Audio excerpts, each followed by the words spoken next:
Comandante da Marinha Russa, prontidão para usar armas de submarinos estratégicos é muito alta. As armas mais poderosas e destrutivas em serviço na 25ª Divisão de Submarinos da Frota do Pacífico da Rússia estão em um nível extremamente alto de prontidão, disse o comandante-chefe da Marinha Russa, almirante Alexander Moiseyev. Moiseyev galardou a unidade de submarinos estratégicos de mísseis da Frota do Pacífico com a ordem de Nakhimov em uma cerimônia realizada ontem, 18 de nove de 2004, na base de implantação permanente em Kamchatka. Claro, o mais alto nível de treinamento tem um envolvimento direto no comando dessas forças. Veja como essas tarefas são resolvidas pelos navios. Deve-se notar que estes são navios modernos. Este é um nível completamente diferente de tecnologia.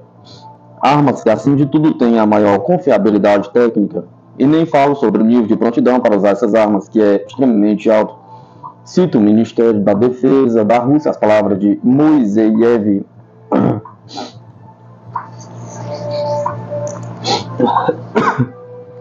Segundo ele, a atual geração de militares russos da Marinha e de submarinos continua dignamente as tradições vitoriosas estabelecidas pelas gerações anteriores ao longo da história, particularmente as que deram uma importante contribuição para derrotar as tropas da Alemanha nazista no século passado.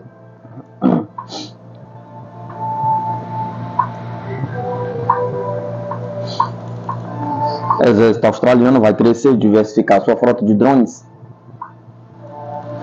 O exército australiano busca investir mais em drones aéreos com um programa abrangente de atualização para todas as classes de tamanho e andamento, de acordo com o oficial do serviço. Minha previsão antes de qualquer exigência formal ser fornecida é que o combate futuro verá um aumento em plataformas com maior sofisticação e capacidade, disse o coronel Helen Mamino, diretora do Programa de Aviação de Campo de Batalha do Comando de Aviação do Exército, aqui em 11 de setembro, na Conferência de Associação Australiana de Sistemas Não Tripulados, realizada em conjunto com o evento Land Forces em 2024.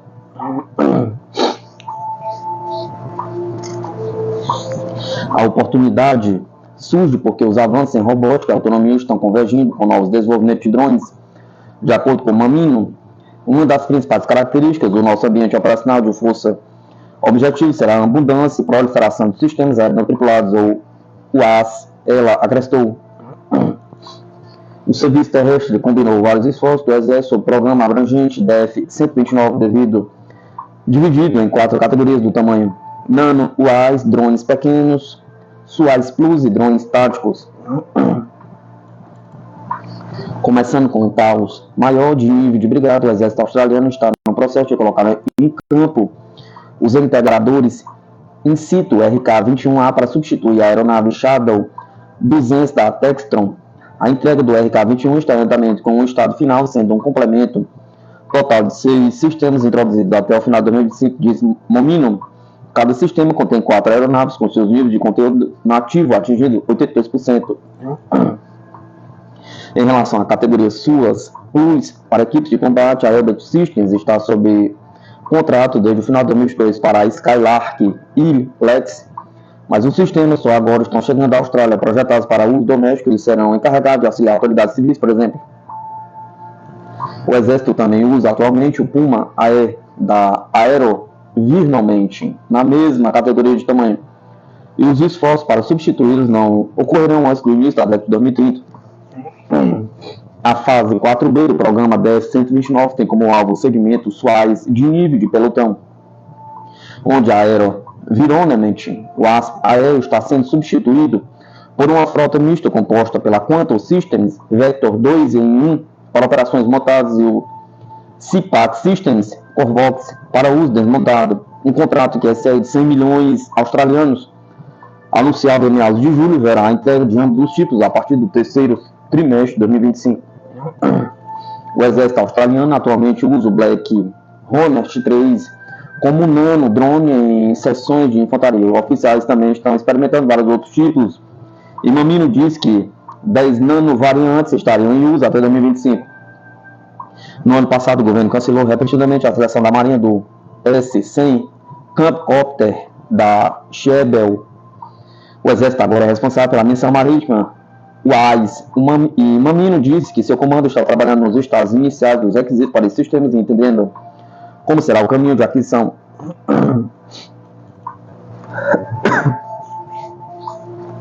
Enquanto isso, o Comando de Aviação do Exército também é responsável pela introdução de 29 H-64E Apaches e 40 UH-60M Black Hawks no serviço australiano. Mamino disse que 8 Black Hawks já estão na Austrália, com mais 4 previstos para antes do fim do ano.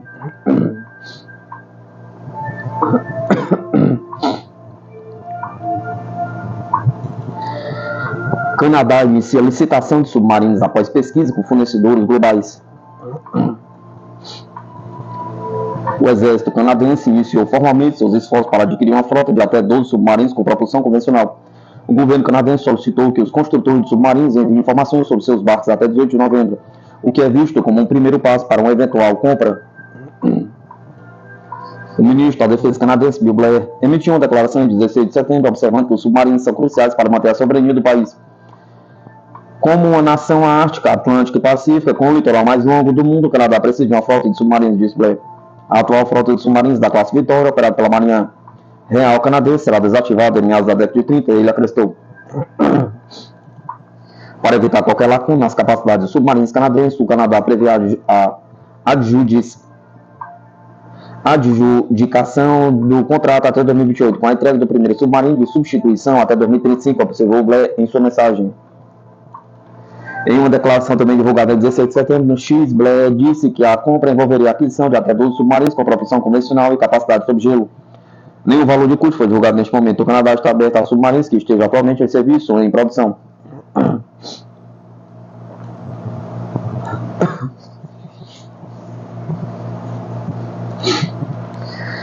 Os submarinos seriam capazes de conduzir ataques de precisão e seriam equipados com torpedos pesados, mísseis antinavio e mísseis de ataque terrestre de precisão de longo alcance, de acordo com as informações iniciais fornecidas à indústria.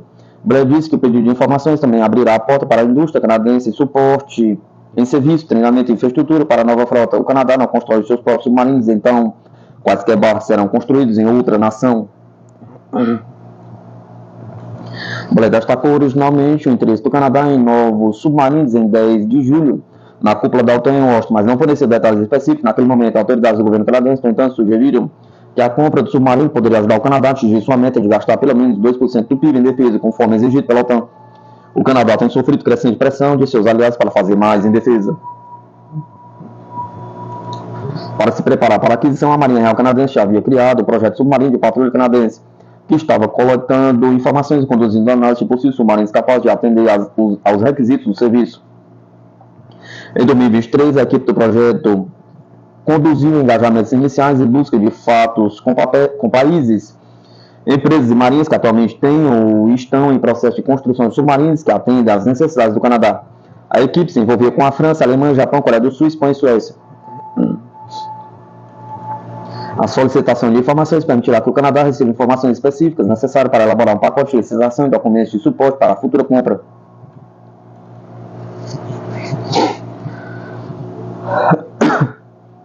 Os 4 barcos da classe Vitória, originalmente conhecidos como classe Folden, foram comprados de segunda mão da Marinha Real do Reino Unido. Os 3 primeiros submarinos da classe Vitória foram aceitos no serviço da Marinha Real Canadense entre 2000 e 2003. O 4 submarino sofreu um incêndio em trânsito para o Canadá em 2004, o que atrasou sua aceitação no serviço da RCN até 2015. Os submarinos estão atualmente passando por várias melhorias e atualizações para mantê-los operando até meados ou final da década de 2030.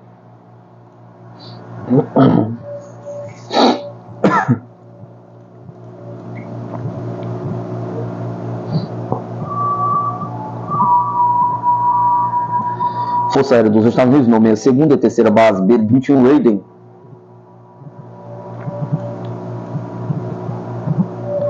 O mais novo bombardeiro da Força Aérea dos Estados Unidos está oficialmente ganhando 2 casas adicionais. O secretário da Força Aérea, Frank Kendall, aprovou os locais de base para o B-21 Raid na base aérea de Richmond, Missouri, e na base aérea de Dallas, Texas. Anunciou o serviço na sexta-feira.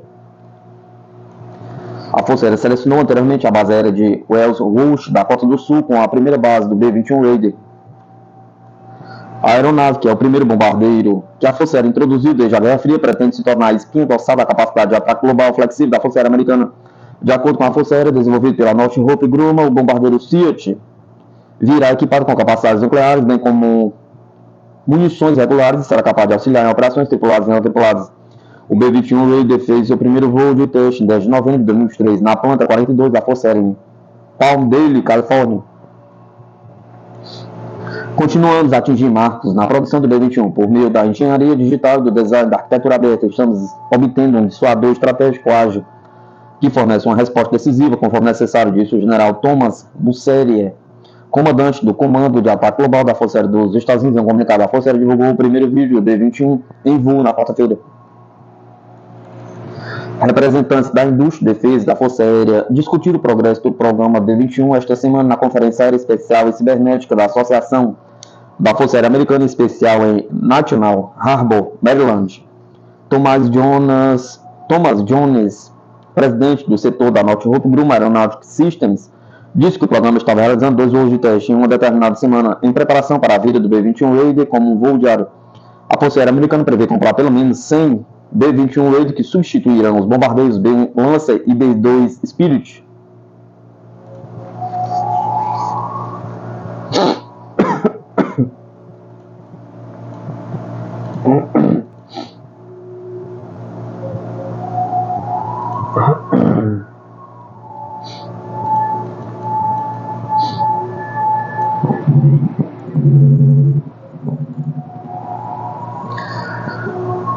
Reforço significativo da letalidade da Força Naval Brasileira. Marinha do Brasil testa seu poder de combate e dispara pela 7ª vez o míssil antinavio nacional de superfície. O projeto está em fase final de testes.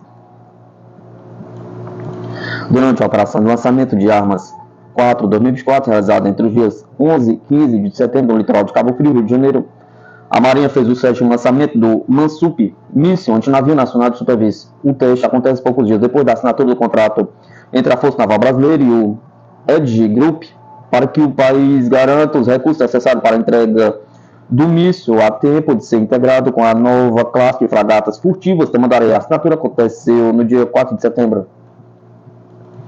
Segundo a Força Naval Brasileira, o Mansup está na fase de testes avançados e vai reforçar significativamente a capacidade de letalidade da Marinha Brasileira. Esta fase é importante, vai envolver avaliações rigorosas para assegurar que o míssil atenda aos requisitos operacionais e precisão necessária para o seu futuro emprego. Com um total de 6 etapas planejadas, o desenvolvimento do Mansup visa garantir um desempenho otimizado antes de sua implementação.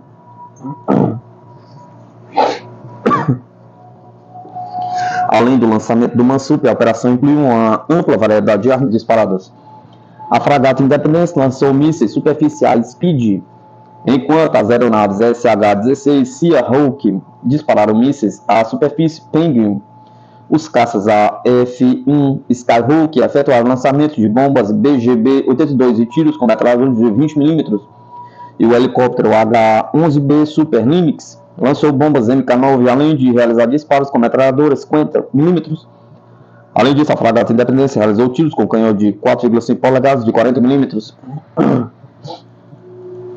O comandante do grupo tarefa da operação contra-almirante Jorge José de Moraes Rolfe destacou a importância do lançamento de armas 4/2024. Esta operação permite incrementar o grau de adestramento dos meios navais e aeronaves da nossa esquadra. O lançamento do Mansup é um passo significativo no desenvolvimento de um projeto muito importante para a Marinha do Brasil.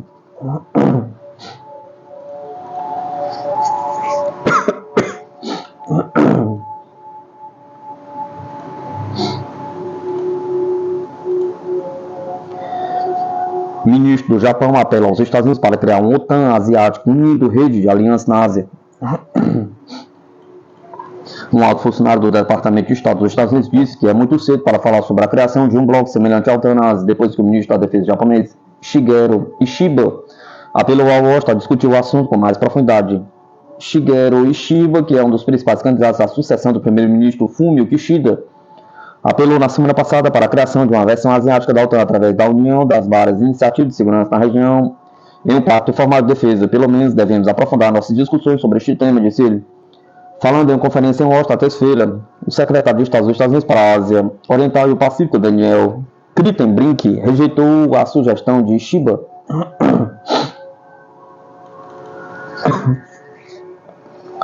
É muito cedo para falar sobre segurança coletiva nesse contexto e a criação de instituições mais formais, disse Kritenbrink, segundo o jornal japonês Nikkei Asia.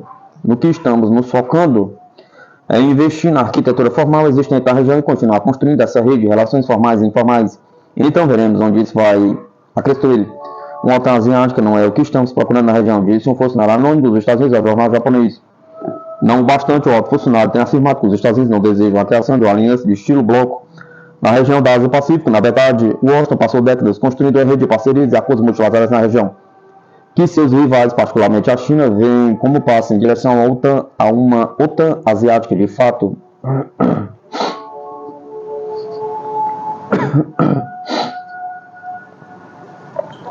Coronel Suíço, com um ataque à região de Kursk, tropas ucranianas perderam forças adicionais. As tropas ucranianas apenas expandiram a área de contato ao decidir atacar a região russa de Kursk, declarou o coronel aposentado e ex-oficial da inteligência da Suíça, Jacques Baldi, em entrevista ao canal do YouTube Diálogos Urks.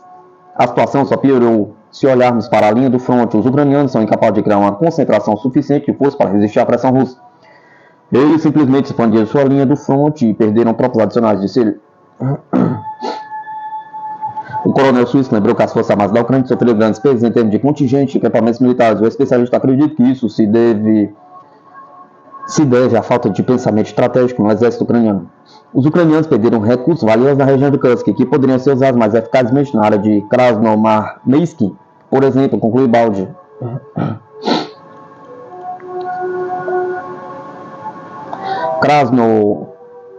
Krasnomarmesk ou Povovsky, na denominação ucraniana, é um dos dois principais entroncamentos ferroviários e rodoviários da região de Donetsk, e sua perda ameaçaria toda a logística da região para os militares ucranianos, de acordo com o Front Intelligence Insight, um grupo analítico ucraniano. No total, durante os combates na direção de Kursk, o exército ucraniano perdeu mais de 14.950 militares.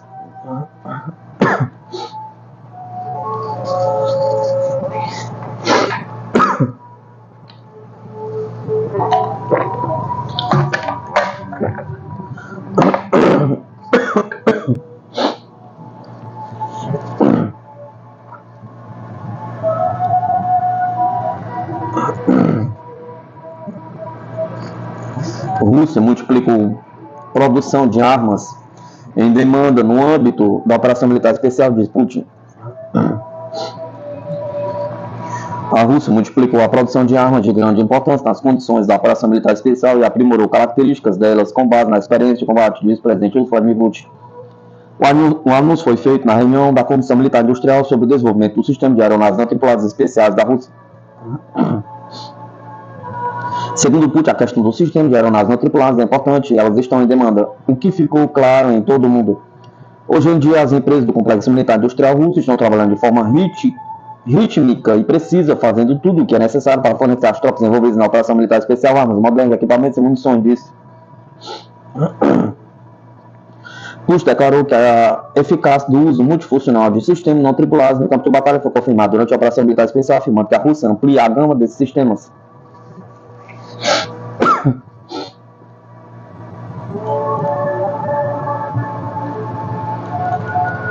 Em 2023, cerca de 140 mil veículos não tripulados de vários tipos foram entregues às Forças Armadas Russas e este ano a produção de drones está planejada para aumentar 10 vezes. O país planeja também criar 48 centros de desenvolvimento e produção de veículos não tripulados até 2030.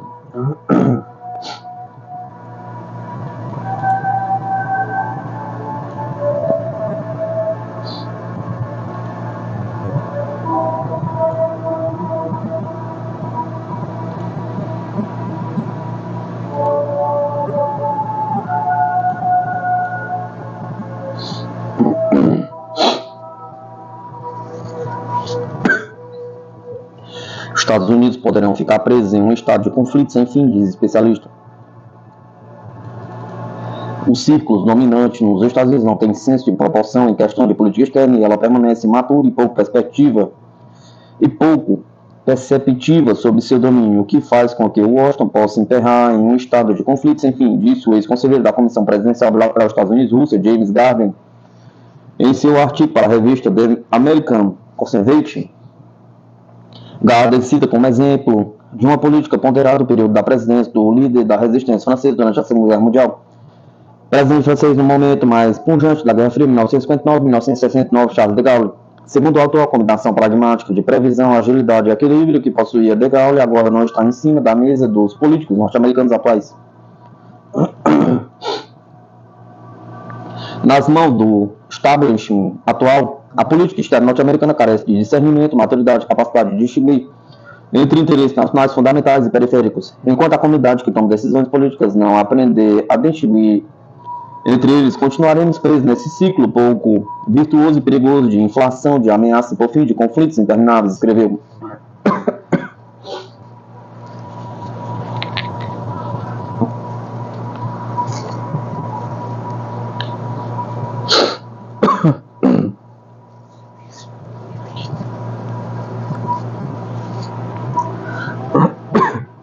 Em sua opinião, os Estados Unidos abandonaram seu senso de proporção na política externa quando o ex-presidente George W. Bush disse durante a guerra contra o terrorismo que os países estão divididos entre aqueles que apoiam os Estados Unidos e aqueles que se opõem a eles.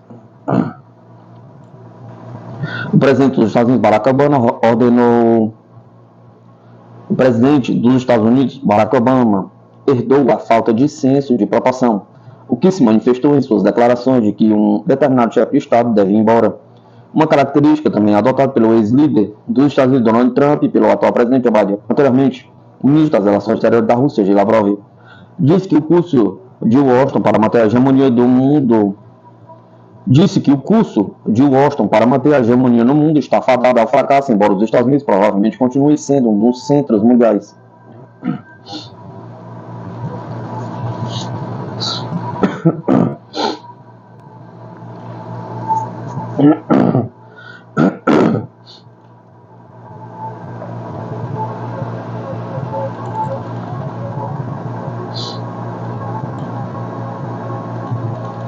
Rheinmetall revela o tanque de batalha Charles III atualizado na Inglaterra.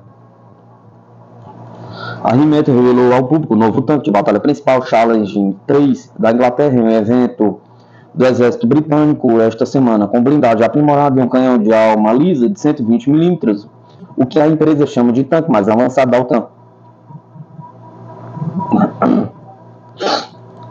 A Inglaterra está recebendo seu tanque melhorado, já que aliados como a França e a Alemanha ainda estão considerando se e como adaptar sua blindagem pesada às ameaças em evolução no campo de batalha, incluindo drones que têm sido assassinos de tanques onipresentes na guerra da Ucrânia. O Charles III, com o veículo de combate Ajax e veículo de infantaria Boxer, estão definidos para formar a espinha dorsal do conceito Future Soldier do Exército, que busca modernizar as forças inglesas para além de 2030. O Charles III trará letalidade inigualável aos campos de batalha no futuro, disse o Ministério da Defesa da Inglaterra em um vídeo postado no X. Junto com o Ajax e o Boxer, o Charles III formará a futura frota de veículos blindados do exército inglês. A Rheinmetall está atualizando o tanque em uma joint venture com a Buy Systems, após comprar 55% do negócio da Buy-X, que fornece veículos de combate para o exército inglês em 2019. A joint venture Rheinmetall Buy Systems Land assinou um contrato de 800 milhões de libras com o Ministério da Defesa da Inglaterra em maio de 2021 para atualizar 148 tanques Challenge II. A Rheinmetall diz que 2 protótipos do Charles III já saíram do local em Telford, Inglaterra, com outros 6 a serem entregues nos próximos meses. Os testes estão em andamento para validar o desempenho dos protótipos e fazer ajustes antes que os 140 tanques restantes sejam construídos e entregues ao exército inglês.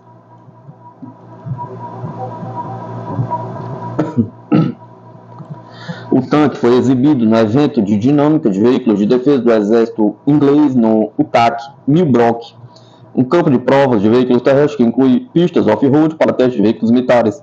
A Joint Venture Rheinmetall System conduziu em abril do ano passado teste de disparo do canhão de arma lisa, que substitui um canhão raiado que havia deixado a Inglaterra como a única usuária de munição raiada para tanques entre os membros da OTAN. Os canhões de arma lisa de 120 mm da Rheinmetall são usados em tanques, incluindo o Leopard 2 e os Abrams. A Rheinmetall e a Ballistic, o Laboratório de Ciência e Tecnologia de Defesa da Inglaterra, desenvolveram um sistema de blindagem modular para o Challenge 3, que a empresa disse ser uma mudança radical na capacidade de sobrevivência do tanque, com testes bem-sucedidos até agora e mais planejados para 2025. A equipe da Rheinmetall e Ballistic estão fazendo grandes progressos com o Challenge 3, concluindo testes não destrutivos bem-sucedidos e mais testes de capacidade estão por vir. Disse o diretor administrativo da Joint Venture, William Gibby, em uma declaração. Ele disse que o novo tanque de batalha é o mais avançado e capaz da OTAN. O tanque, atualizado de 66 toneladas, com uma tripulação de 4 pessoas, conta com visibilidade de 24 horas para todas as condições climáticas, melhorias no motor, suspensão, hidrogás, melhores comunicações e maior potência elétrica, o que permitirá adicionar mais equipamentos que consomem muita energia no futuro. O Challenge 3 também será equipado com um sistema de proteção ativa Trophy da Rafael Advanced Defense Systems, projetado para proteger contra foguetes e mísseis, depois que a Inglaterra testou o seu sistema no final de 2022. França e a Alemanha estão trabalhando em um futuro sistema de tanques de batalha chamado My Ground Combat Systems. Embora não deva estar prontos antes da década de 2040, os fabricantes de veículos militares Rheinmetall e KNDS exibiram conceitos de tanques concorrentes na Feira de Defesa Eurosator em junho, que podem preencher a lacuna. Gibby diz que as capacidades usadas para o programa Challenge 3, incluindo pessoal, ferramentas e instalações, são os blocos de construção necessários para novas soluções para clientes. Estamos ansiosos para que o RBSL, Rheinmetall e Ballistic ajude a moldar o futuro do design da produção de veículos militares com aliados internacionais. A Rheinmetall e a Pátria da Finlândia exibiram uma variante de morteiro protótipo do Boxer no evento do exército inglês. O porta-aviões blindado montado com um sistema de morteiro Nemo de 120 mm da Pátria tem uma taxa máxima de tiro de 10 tiros por minuto e um alcance de até 10 km, enquanto é capaz de atirar em movimento, disseram as empresas na declaração de 19 de setembro. A variante de morteiro Boxer pode fornecer fogo direto e indireto para maior versatilidade em cenários de combate, enquanto apoio significa que os operadores permanecem protegidos de acordo com a Rheinmetall. A Pátria chamou a variante de um salto significativo em termos de capacidades no campo de batalha. A empresa britânica Babcock, em parceria com a ST Engineering, também apresentou um sistema de morteiro de 120 mm consistindo em um cano em uma placa de solo implantada usando um sistema articulado na parte traseira de um veículo. O sistema revelado no evento do Exército em Millbrook foi desenvolvido para atender a necessidade urgente de aumentar o armamento das Forças Armadas da Inglaterra e seria construído no local da empresa em Devonport, Inglaterra, disse Babcock. Em junho, a Holanda escolheu o sistema de morteiro de 120 mm da Ballistic para equipar seus veículos blindados CV-90. O morteiro de torre dupla tem um alcance máximo de 13 km e pode disparar até 16 tiros por minuto, com uma taxa sustentada de 6 projéteis por minuto, de acordo com a folha de especificações.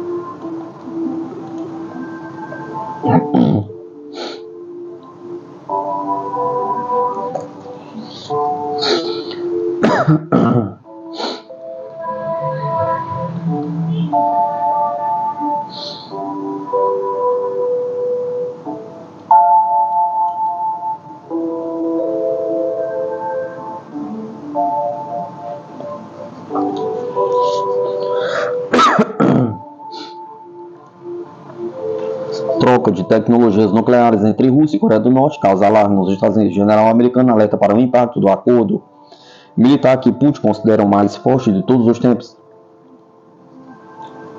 O general do exército americano, Xavier Brunson, nomeado para comandar as forças dos Estados Unidos da Coreia do Sul, está preocupado com o que a Rússia pode estar fornecendo à Coreia do Norte. Em troca de munições, segundo informações do site Star and Stripes, a suspeita é que Moscou esteja compartilhando armas ou tecnologias avançadas com Pyongyang, o que pode fortalecer o programa nuclear norte-coreano. O acordo entre Coreia do Norte e Rússia é considerado por Vladimir Putin como o mais forte de todos os tempos.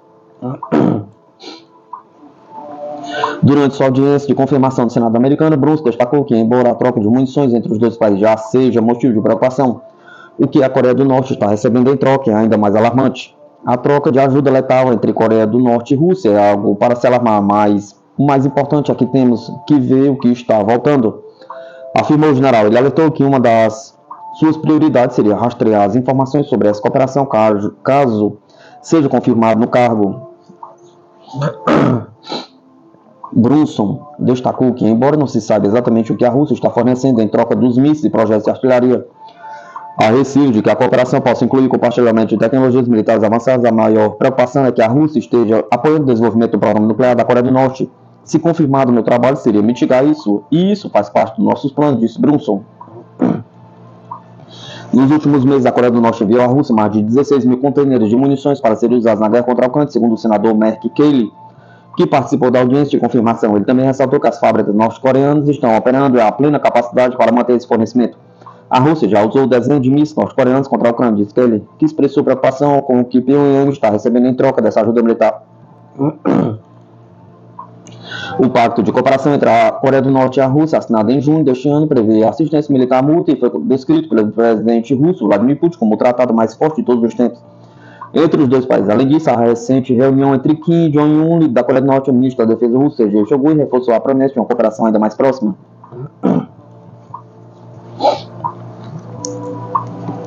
O senador Jack Reed, presidente do Comitê de Serviços Armados do Senado, também manifestou preocupação com a crescente agressão da Coreia do Norte e sua relação cada vez mais próxima com a Rússia.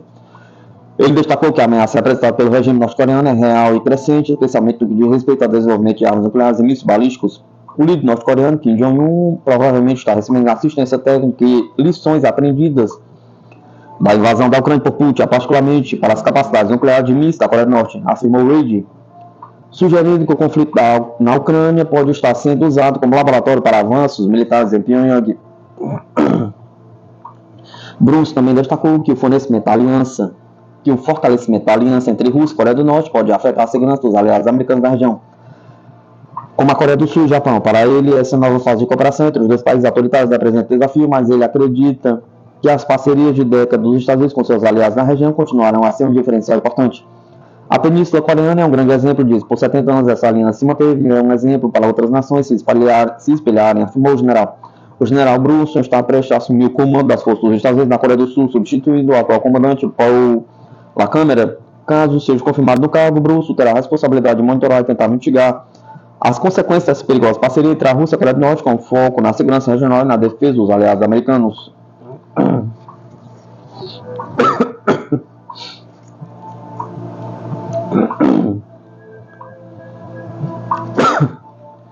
Revelado o novo investimento bilionário dos Estados Unidos, poderoso avião do juízo final de 70 bilhões, fabricado pela Embraer, promete revolucionar a força aérea no mundo.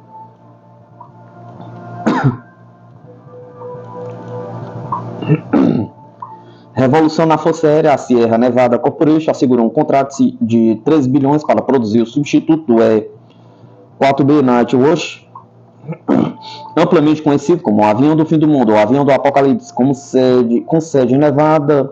A Sierra Nevada Corporation é uma das principais parceiras da Embraer nos Estados Unidos, selecionada pela Força Aérea dos Estados Unidos, o USAF. A Sierra Nevada Corporation vai desenvolver e produzir a aeronave denominada oficialmente no contrato com a Survivable Airborne Operation Center. Segundo o acordo, o primeiro de 4 novos aviões do fim do mundo deverá entrar em operação em 2032, com o contrato vigorando até 2036.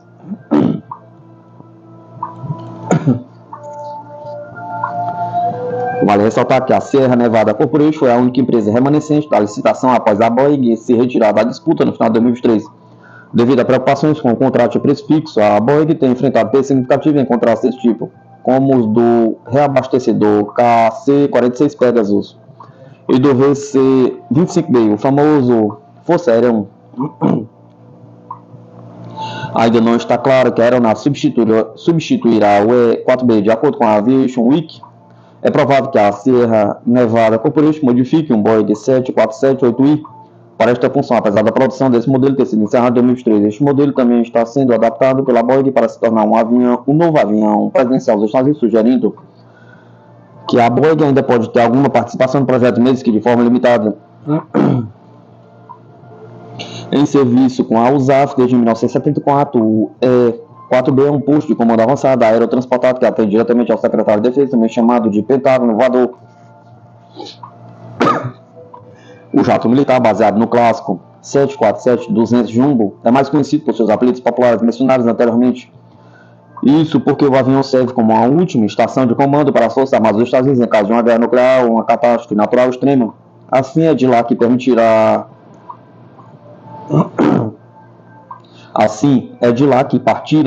ordens para as tropas silos de mísseis submarinos nucleares. Para mais informações sobre esta aeronave e sua contrapartida russa, confira este artigo especial no Aeroflip, clicando aqui. Desde 2013, a Sierra Nevada Corporation mantém uma colaboração frutífera com a Embraer Defesa e Segurança.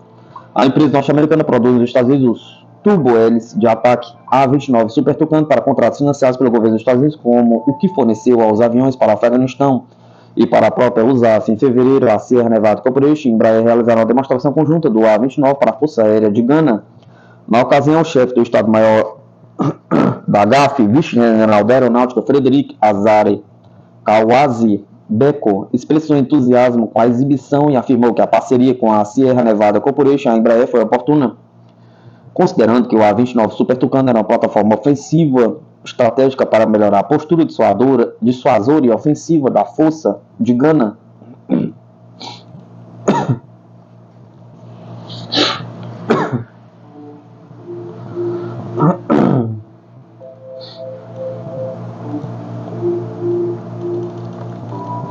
Explosões de aparelhos de comunicação no Líbano acendem barril de pólvora na região, avalia analista. As explosões de aparelhos de comunicação no Líbano, orquestradas por Israel, que mataram dezenas de pessoas e deixaram milhares de feridos, de acordo com as autoridades libanesas, aumentaram a tensão na região do Oriente Médio. Israel não assumiu a autoria dos ataques, mas de acordo com a matéria do jornal The New York Times, divulgada nesta quinta-feira, o país do Oriente Médio criou uma empresa de fachada para produzir pagers explosivos que foram fornecidos ao Líbano. O movimento libanês Hezbollah já anunciou vingança.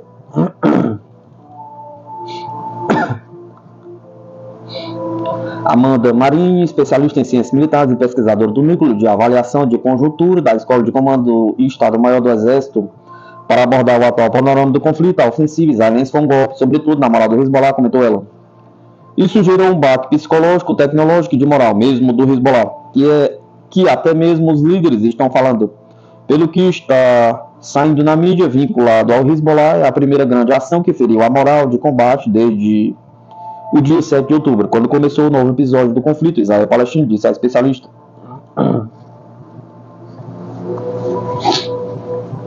Ela lembrou que a guerra de Gaza está prestes a completar um ano e, nesses 12 meses, Israel intensificou as hostilidades na fronteira com o Líbano e os Houthis do Iêmen no Mar Vermelho. Segundo Marini, o principal motivo do atual premier israelense Benjamin Netanyahu, com a escalada das tensões, é manter uma sobrevida de seu governo que está por um fio, porque em guerra não tem como você trocar o corpo político. O fato de os atentados contra o Hezbollah com pagers terem atingido crianças e filhos de políticos libaneses tornam ainda mais crítica a situação. Eles, o Hezbollah, são um partido político, tem cadeiras no parlamento, algumas pastas nos ministérios, tem questões de serviços sociais, promoção de políticas públicas, de saúde, educação e agricultura. Os vídeos, as imagens são muito fortes, porque como explodiu um aparelho que a gente geralmente fica na mão, acabou atingindo muitos olhos, muitas pessoas acabaram ficando cegas em razão disso. Para gravar a situação, ressaltou ela, o embaixador do Irã no Líbano, Mojibat Amani, está entre os feridos. De acordo com a pesquisadora, o Hezbollah tem mais força de atuação, inclusive bélica, do que o próprio Estado libanês, devido a décadas de crises econômicas, políticas e sociais, que mais da metade da população se conta além da pobreza, segundo os dados da Organização das Nações Unidas. E o Hezbollah faz parte da lógica do eixo da resistência, que é uma aliança informal militar ideológica política comandada pelo Irã com grupos paramilitares da região do Oriente Médio. É um teatro de operações, é um xadrez geopolítico que não se encerra por si mesmo. Ao resgatar o histórico de conflitos entre o Hezbollah e Israel, que surge a partir da invasão de Israel ao sul do Líbano nos anos de 1980, a especialista comentou que a última investida israelense levou a guerra para outro patamar, além de incitar sentimentos de vingança e revolta de civis, que antes era contra a ofensiva bélica, agregando novos protagonistas ao conflito. Isso tudo mostra como as nossas telecomunicações, como a internet e a cibernética, tornam-se cruciais quando se fala de segurança e defesa. Não são mais apenas militares. Questão de armamento como objetivos civis estão sendo usados para levar à morte e com fins de objetivos políticos na guerra. Foi até uma das críticas que o secretário-geral da ONU, Antônio Guterres, fez hoje, condenando esse uso de objetos civis como arma de guerra. A resposta do Hezbollah pode acarretar a destruição ainda mais das estruturas e do Estado libanês, alertou a entrevistada sobre tudo. Porque as ações de Israel sempre têm um aval dos Estados Unidos e o Hezbollah tem um respaldo do Irã, que também está armando os Houthis no Iêmen. A gente está vendo um barril de pólvora sendo criado em nossa frente, na região do Levante, Síria, Líbano, Israel, Palestina. Está tudo emaranhado. O Hezbollah tem relação com o Irã tem relação com os Houthis, o Hamas tem relação com o Hezbollah, está tudo muito junto. Está todo mundo muito junto e na hora que essa corda mesmo assim for puxada, vai tudo explodir. Infelizmente, é o cenário que vejo efeito dominó. Você bate na primeira peça e tudo vai caindo, lamentou ela. As crescentes tensões têm encorajado e fortalecido inclusive grupos extremistas que haviam perdido força, segundo ela, como o Estado Islâmico na Síria. Na Síria, principalmente no nordeste do território sírio, o Estado Islâmico está voltando. A Síria até hoje vive em conflito armado, até hoje está muito frágil, muitos deslocados ainda vão para o Líbano. Vejo o fator islâmico entrando para trazer mais caos, lamentou ela.